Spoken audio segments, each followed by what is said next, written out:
आहेत, सत्ता सरकारमध्ये आहेत, ते काय त्यांनी केलं नाही का आतापर्यंत? मग ते त्यांचं नियोजन. रस्त्याचे खड्डे कुठे बुजलेले आहेत? हाय तसेच आहेत. त्यांनी तर सांगितलं 2 वर्षामध्ये बऱ्यापैकी आम्ही विकास कामं केले आहेत. आम्ही हे सामान्य तुमच्या डोळ्यासमोर आहे, विकास कुठला आहे ते दाखवला पाहिजे ना. तर या ठिकाणी काही महिला देखील आलेल्या आहेत. तर ताई काय सांगाल, डोक्यावरती मडकं आहे, मडक्यात पाणी आहे का? पाणी नाहीये, बघून घ्या. पाणी हक्काचं पाणी आम्हाला मिळालंच पाहिजे. अनेक वर्ष झाले आम्ही पाण्यासाठी आंदोलन करतो, मोर्चे करतो, पण काही फरक पडत नाही. कधीपासून आहे पाण्याचा समस्या? अनेक वर्ष झालेले आहेत. इतके वर्ष सोडवण्यात आले नाही. तुम्ही कधी उपमुख्यमंत्री एकनाथ शिंदे आहेत, मुख्यमंत्री देखील होते, तेव्हा देखील ठाण्यातले प्रश्न कुठले सोडवले नाहीत? नाही सोडवले, नाही गेले.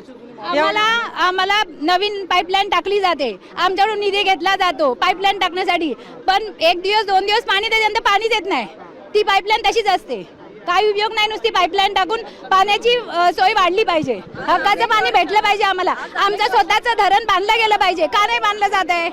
आज अनेक वर्ष पाणी देते म्हणून आम्हाला सांगताय, पण आज ठाणे या ठिकाणी, कवा या ठिकाणी अनेक प्रकारच्या इलिगल बिल्डिंग्स बांधल्या जातात. त्याच्यासाठी हे पाणी पुरवठा जातो. हे काय बिल्डर कुठे हप्ते घेतात की काय घेतात? कारण आम्हाला आमच्या गृहिणी आहेत, त्यांना पाण्याची समस्याचा प्रॉब्लेम असतो. तर कोण आहेत ठाण्यातल्या या सर्व प्रश्नांसाठी?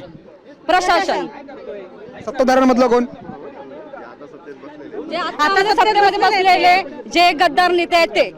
उपमुख्यमंत्री एकनाथ शिंदे या सगळ्या गोष्टीसाठी जबाबदार आहेत का? कारण मुख्यमंत्री होते, उपमुख्यमंत्री राहिलेत ते आता, पण तरीही ठाण्यातले प्रश्न जे आहेत ते सोडवले नाही गेलेत. हो हो खरंय. नक्की. तर हे तमाम शिवसैनिक जे आहेत ते या ठिकाणी दाखल झालेले आहेत आणि त्यांचे एकच प्रश्न आहेत की ठाण्यातील जे काही प्रश्न अद्याप सोडवले गेलेले नाही आहेत, जे जबाबदार आहेत त्यांच्यासाठी, त्यांच्या विरोधामध्ये हा ठाण्यामध्ये मोर्चा निघालेला आहे. कॅमेरामॅन राकेश मित्र, मसूरकर, साम टीव्ही, ठाणे.